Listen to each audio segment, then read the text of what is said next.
I'm Cynthia James, and this network is about changing lives one woman at a time.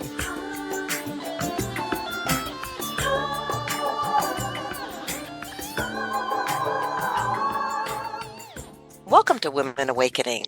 I'm your host, Cynthia James, and it is my distinct pleasure to introduce you to fabulous women. Women who are change makers, women who have taken control of their lives, and women who are way showers. Because what they are is not exceptions. They're telling us that they're showing us possibilities to live a life that is powerful, dynamic, mighty, love filled. And so I'm grateful that I get to do this. I do this every week, and we're on all the platforms: Spotify, iHeart, iTunes, Spreaker, Amazon Video, on YouTube.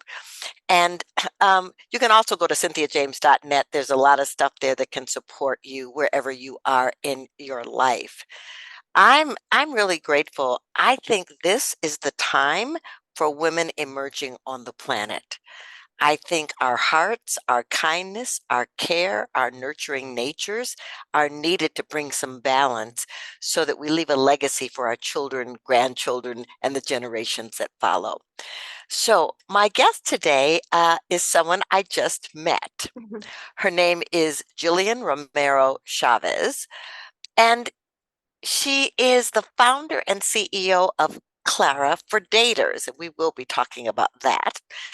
So, we're going to take a deep dive into her mission to revolutionize the modern dating culture and empower individuals to forge meaningful connections while rejecting unhealthy, what she calls situationships. Clara, welcome. I'm so glad that you're here. Thank you. No, I'm so looking forward to having this conversation with you and getting your perspective on everything because it's super important what you're doing. And I'm just hoping that this, Clara, is also a tool for people within your own community. Great. So, first of all, where did you come from? How did you grow up? Where did I come from? So I grew up in the Inland Empire in Upland, and I actually lived there my whole life. I went to school on the East Coast, and then I came back and started working in the car industry. So I was an executive in the automotive space for the last 10 years of my life, and I really loved it. It was an universe that was obviously very male dominated, but it was also very powerful in that a woman who can go in there and kind of sit within what the feeling is of reviewing the data, reviewing the information, understanding the emotions of all the different cultures and people that are in the auto industry. It allows me an opportunity to kind of get curious and kind of pursue that passion on what works in the auto industry. And I came in at a point where digital was extremely new to that industry. So I was able to really be the forefront of digital operations and marketing and really being in a place of reviewing data so that when the feeling comes of like, I'm not selling any cars or there's no traffic, I'd say, okay, let's get back to the data. Let's review what we're seeing in patterns and let's get super curious. And that was where I kind of started in terms of using data as a place for me to empower myself when there's a feeling of fear and anxiety and just not knowing what to do, overwhelming. That's where data really became my friend and where I learned how to kind of lean into data as a like a friend to help me through those really high intensity periods. Well, that's wonderful. So many women are afraid of data and digital, and, I mean, well, and that somehow you knew when you walked into that industry, even though it was male dominated, that you had a gift to offer that they did not know. So Mhm. even though it probably wasn't always cheery, you know, honoring you as a woman, but you were bringing something they needed, and you became a president in that industry. I did, I was so grateful for that position. And, you know, it's intimidating being like on that board specifically for the auto center. I loved being a part of it. I got to learn so many different perspectives. and really bringing a perspective of my own that was completely different than the voice around me. And I was thrilled to be part of it. It was really a great experience.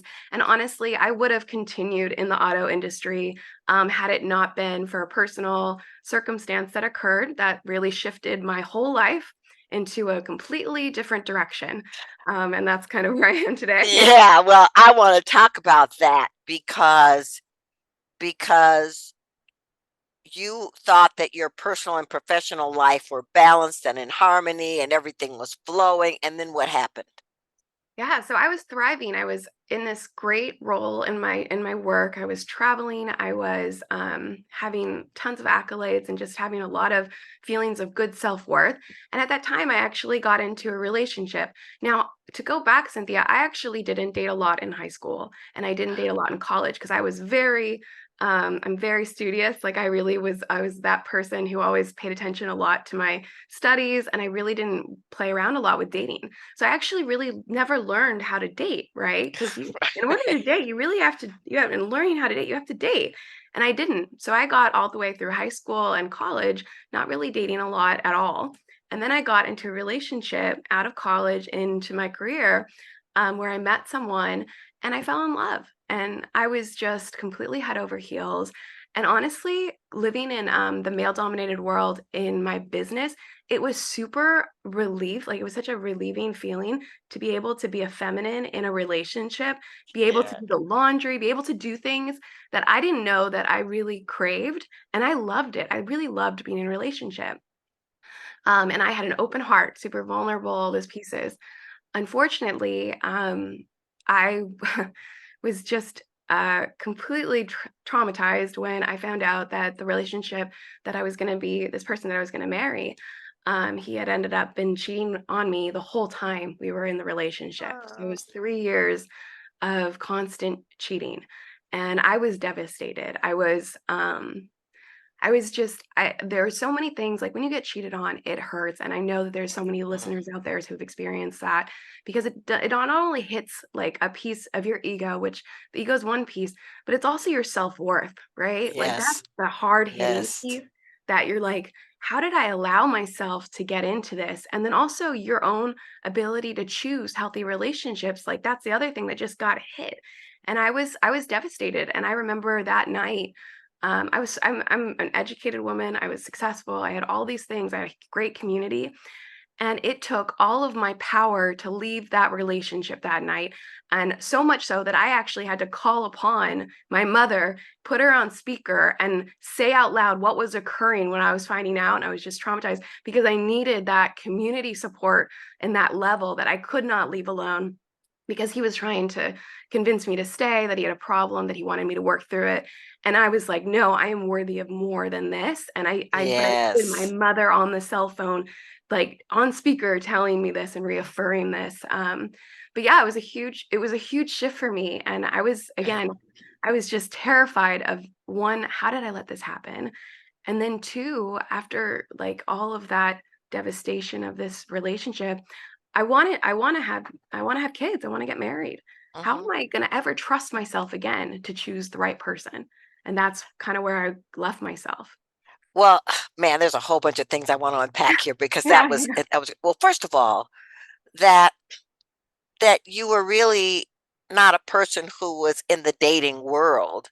Mm, So when someone walked in that felt connected mhm. and you could open your heart and be vulnerable with and allow your feminine energy to come in, there was an exhale because Yeah. you were doing a whole nother masculine role over here.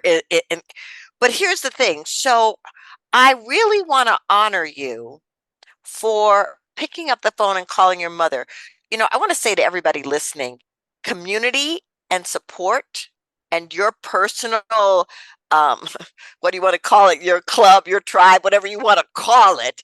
You need them sometimes when you don't have the strength to take care of yourself. So I love that you did that. So now, where did Clara come from?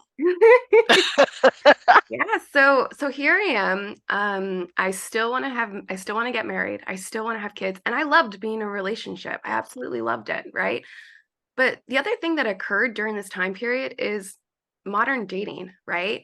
So internet dating started happening in 1995. Then the dating apps started occurring and the algorithm started occurring in 2000.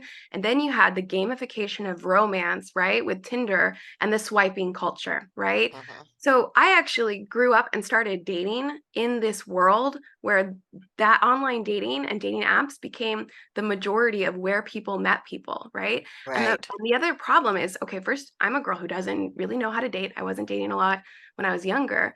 Now I'm actually dating again, but it's online dating, and my community doesn't know how to online date, right? The community in terms of the women that I would look to help me choose a partner, like my mother, my aunts, all of them, they're already in relationships. They've never online dated in their life. Right.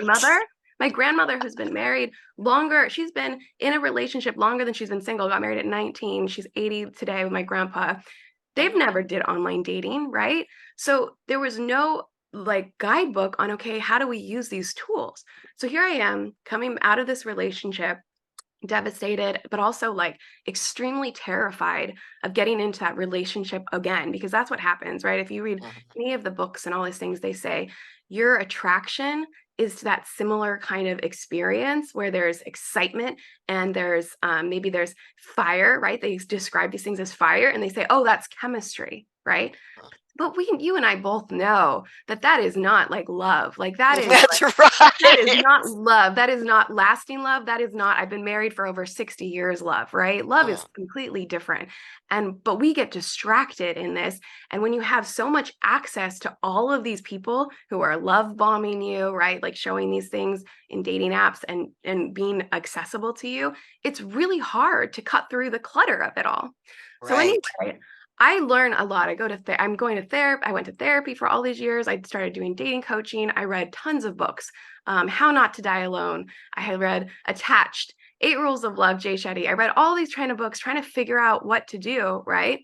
And then my biggest thing was, okay, it looks like what I need to do is observe, reflect, and then act, right? So Yes. those are the three steps.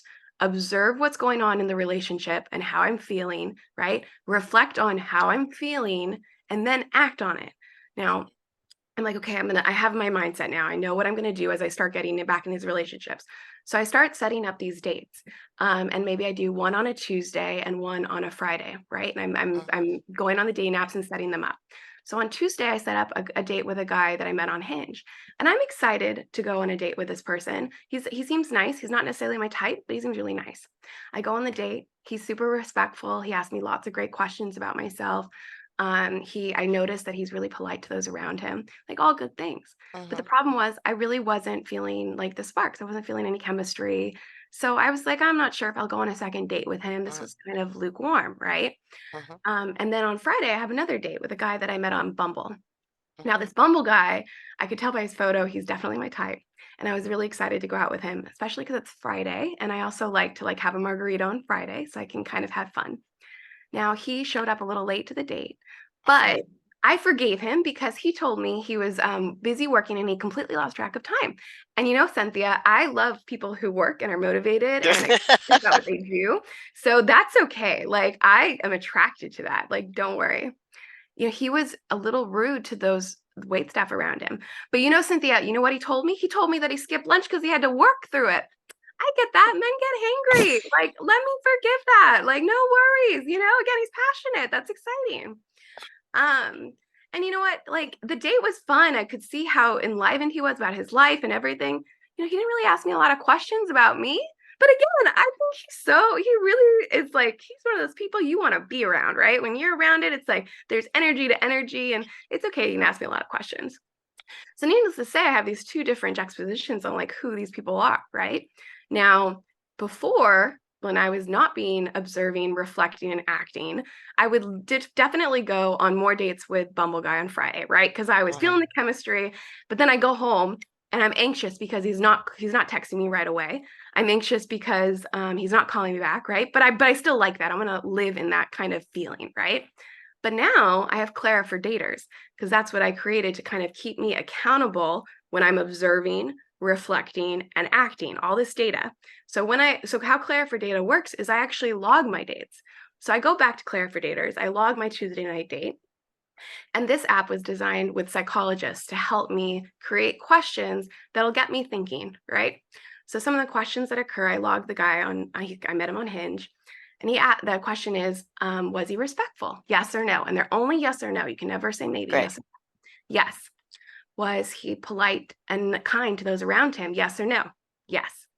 Was it obvious that he was into you? Yes, he asked me for a second date, like right when we were leaving. So I actually go through all these 10 set of questions. Mm-hmm. He's a 10. Literally, I do thing, and there's a 10 there. And I'm like, well, wait a minute. I wasn't even going to go on a second date with this guy. Like, what am I thinking, Jillian? So then I go and I log the Friday night guy. And obviously the same questions come up. Was he respectful to those around you? Well, there wasn't an option to be like, see, he was hangry. Like it's yes or no, right? There's Right. no see hangry. So I put, no, he wasn't. Was it obvious that he was into me? He still hasn't even texted me back. It's like Sunday, right? So then I go through the questions and he scores a 3. So I'm sitting there looking at these two guys and I'm like, what the heck, Jillian? Like, what relationships am I pursuing? Which one is the healthy social connection, right? Which one? It's the first one. Even if it's not going to lead anywhere, this is the opportunity for me to observe, reflect, and act. And I need to act on the person who's making me feel like that experience was a 10, right? Yes. If one was a 3, we gotta reflect on that and act on that as well, right? Maybe we go on more dates, but at the end of the day, I need to keep being honest with myself on the situation and the relationship that I'm choosing. And if I continue to go on dates with number 3 and he keeps coming back with maybe a 2 or a 5 or 7, at least that data is there. And eventually it's up to me as a person to observe that data, reflect, and then act on it. Either way. But Clara is never going to tell you, Jillian, stop dating the 3, like go for the 10. That's for you to make that choice. I just want Clara to help present the information in a way that you can feel empowered to make your own decisions in which relationships you're choosing. Well, what's incredible about this app is it's asking you to become conscious in the people that you are connecting with and the people that you are dating, but it's also asking you to look at your patterns, because sometimes those places where we have chemistry, are not the healthy, supportive, loving, caring people. They're connected to some old belief system or limiting belief that's happening. So what I love is that you go yes to no. So whether you get involved and get deep with Tuesday date or not, one of the things that I've been with my husband now for 28 years. And one of the things that I tell people is the way relationships start is how they proceed. Yeah. And so your app says, how's this starting? And that's, and that's something that I had to really reflect on too, is like, I started choosing people to go on second dates with where it wasn't obvious that they were into me, right? Why am I choosing someone who doesn't like me back? Like, is that a relationship that I want to be in? Does that feel good? Why do I like someone who doesn't choose me back, right? When I actually go on a second date with the Hinge guy, with the guy from Tuesday, he so likes me. He's seeing things that he really likes about me. He's communicating that he like these things that he likes about me. And this is a true story. Like this is someone that actually dated in February, and I was able to kind of reflect, and I ended up going on with like 10 dates with him. He ended up moving, so it didn't work out. But I kept going on dates and experiencing a social connection that I wasn't even open to prior to reviewing and observing and honoring this information. Because that's the other hard piece of this, is we can talk in this world that I'm in, women talk about red flags all day long. Yeah. We're so used to calling each other out on these red flags. Oh, your best friend's going to call it a red flag, right? But the reality is it's really hard for us to act on a red flag personally. Right. And I don't know if you've had this experience, Cynthia, with some of your listeners or some of the people within your community. But for me personally, when I like someone, it's really hard for me to be honest about some of the negative things that I'm seeing early on to my best friend or my sister, right? And my mother, like all 3 of them, because they're going to call me out. They're going to call it out. And I'm trying to like see if it's a person I really like like. I want to ignore it, right? And that's another reason why I created Clara, is because I can really call out those red flags in a personal space and observe it. So someone's not telling me don't date that jerk, right? Mhm, The mhm. information is like, are you okay with choosing to date a jerk? Right. And it's Right. different. It's empowering because you're choosing that relationship versus your community is telling you that relationship's not good for you. Well, yeah, and I mean, I think, a lot of times too, people in our lives that love us, if they see us really embroiled in something, they may hold back their own thoughts anyhow. But I think you're getting clear about your worth Yes. and and and how you want to be treated and valued in relationship, because a lot of times these good-looking hunky guys, you know what I'm saying? I mean, they're just playing. They're not wanting to be. One of the things I loved about the Hinge guy is that he's asking questions. Yeah. He wants to know about you as opposed to spending the whole time talking about himself and showing up in a way that um that doesn't say, you know, you're sitting across from me and I like this sparkle. I like this feeling. Mhm. And I also think that, that sometimes, um, I mean, have you noticed that that sometimes the three people have a resemblance to the fiance? Oh, absolutely. Absolutely. And that's so I don't remember which book I read, but right after my relationship ended, I saw that women who get in relationships with narcissists or women who are used to that type of person, they tend to continue on in those relationships. And that's another reason why I was just terrified that that was going to happen again. But that's another reason why Clara became so important for me to create, is because I was actually extremely ashamed when it first happened. I didn't tell anyone. I was so ashamed that me, an educated, successful woman, allowed myself to spend so much time giving of myself to someone who was not deserving, right? I was just, and that I didn't recognize that he was, right? Because there were definitely other things that should have been enough for me to leave the relationship. It wasn't Mm, cheating, but there was things about him, like him coming home at night. I always remember being excited to fix whatever problem he had. Like if he had a bad day, I was so excited to be the soothingness to his bad day, right? And that was something that's a pattern going back into like how I'm the oldest child, I'm the oldest cousin, I am the overachiever, right? Looking at patterns, it's mhm, very obvious why I needed that kind of relationship and what it filled me in. But honestly, it's never going to fill me in a way that is healthy to be filled. And I want to break this pattern so that I don't continue to do this, right? I need to be in a relationship that really serves me, that fills my cup instead of me filling other people's cup. And that's where Clara is helping me learn, like, hey, when this feels like a 10, that means your cup was filled in this date. And I'm not saying the 10 is going to always be a 10. That's why you never know a person, right? It takes a long time to get to know a person, and it right, has to be over many seasons under different circumstances, different environments, and seeing them, right? So the questions actually get more advanced as you progress on in the relationship. So date 10 questions are going to be completely different than date 1 questions, right? But you right. have to constantly observe and reflect. You can't just stop, because those first like 6 dates are going to be on interview mode. He's going to be on his Mhm, best behavior. Now the mhm, problem is I wasn't even choosing, I was choosing these guys who were 3, even on their best behavior, and mhm. wasting my time there. So now at least I'm cutting it off a little sooner. So I'm a bit, Right. being a bit more efficient in that. So that was what's helpful. Yeah.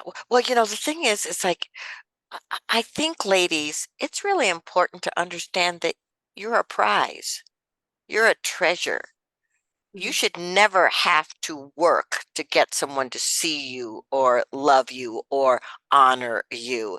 And one of the things I loved about your dating the 10 for more than a few dates, even though it doesn't feel like the spark is there, is Yeah. that you're getting to experience what it feels like to be honored, Mhm. what it feels like to be seen, what it feels like to have someone desire to be in your presence. Yeah. And I can tell you, Cynthia, I mean, he became very attractive when all of those things started occurring, right? I'm like, Right. wow, this does feel really good. Like I could, that attraction, he's had a nice smile, his eyes started getting bigger, and I got excited going to see him, right? Because Hmm.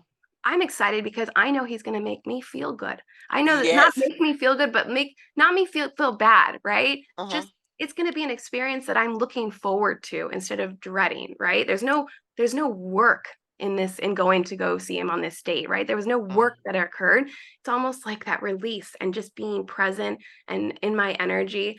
And honestly, I've always struggled with feminine energy and like dealing with that. Obviously, I lean into data. I lean Hmm. into all these different things that are kind of more associated with like the masculine side of a Hmm. person.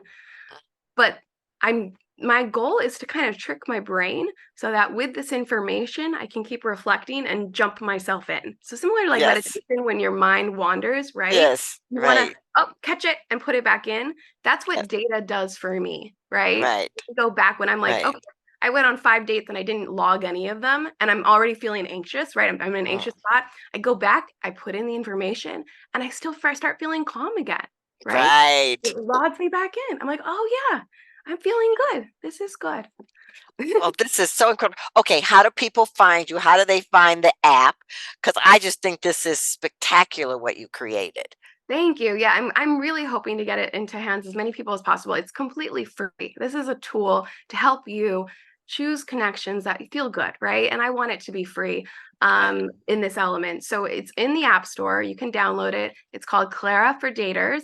So you're free to download, sign up, and use it. Start using it. It's not a dating app, ladies. It is not a dating app. You're never going to meet someone on my app. There's enough dating apps out there. I don't need to add to it, right? And I don't even want to say that I can make a better algorithm than what's out there. This is for you to really learn how to use dating apps, use all these different like funnels in terms of where these leads are coming from, and getting good at qualifying what feels good for you. But Claire for Daters is in the App Store. You can follow me on Instagram, TikTok, and Clara for Daters on Instagram and TikTok. It's at Clara for Daters, and for me, it's at Jillian Romero Chavez. Well, I'm so honored to know you, and I just think this is so smart because really nobody's teaching us how to date. We Mm-mm. just sort of fall in and Yeah. hope it works out okay. Yeah, Right. and honestly, no one can be a teacher because dating apps just happened 10 years ago. Like Right. 2012 was Tinder. This is very recent. So it's Uh, we got to figure out it for ourselves, This is Yes, new. 100%. Well, I ask the same last question of every guest. Okay. I'm so grateful that you've been here because I can see the women out there going, whoa, and going to the app store. Okay, so the last question is, this show is called Women Awakening. What do you think is the most important thing about women awakening on the planet at this time? I am in such awe of my female community in general. I've been blessed that I have a wonderful family community, wonderful network business community. And I've seen the awakening occur in the last, 5, maybe 7 years in the different generations. So an awakened 25-year-old versus an awakened 30-year-old versus 40, 50, and so on, all the way up to my grandmother, right? Who's in her Right. 80s. And I can tell you that it's the most powerful time for us as I've ever seen. But I also want to be cognizant and aware that it's also extremely overwhelming, right? Because what happens when you get lots of information and are awakened to new things, it's overwhelming. And sometimes there's people who can live with all this new awakening and really act on it and be excited about it. But sometimes it's too overwhelming and we want to go back and we want to be back into sleep mode because it's easier, it's a bit more comfortable, right? And I Yes. would just encourage every woman who has been awakened in these last 7 years to try to lean in and then find tools and community that help you kind of pull in the information that you're awakening to and learn how to act on it. Because I do see a lot of women who are awakened, they're observing, they're reflecting, but they can't go any further. They're stuck here and they're not able to act. And that's what's creating this anxiety amongst all of the women that I've seen, right? If I'm talking to Awakened Woman, that anxiety is something that just it kills. And I've definitely slipped into it over and over again at different times. But all I can say is for me, my experience has been if I lean into the data and kind of follow the steps, I will be able to remove the anxiety, and that awakeness becomes powerful and actually I guess a fluid to like make me move forward and make bigger changes in my own life personally and in the community of my others. Well, that was beautiful, Jillian, and thank you I'm so grateful you were here. I'm so grateful that you're doing what you're doing. It's an honor to know you. Thank you so much. I love talking to you. And I Mm, mean, I love that you're so passionate about what you do because I'm very passionate about what I do. And that's why this conversation was so fun to have. awesome. Okay, ladies, I say the same thing to you every show at the end, different words, but the same meaning. You first. Choose you, honor you, love you, lift you, and dare to demand that other people treat you with in the ways you deserve. You're powerful, you're mighty, you're here for a reason. I'm so grateful that we get to walk this path together, and I'm grateful that I get to share fabulous women. I'll see you next time. Much love.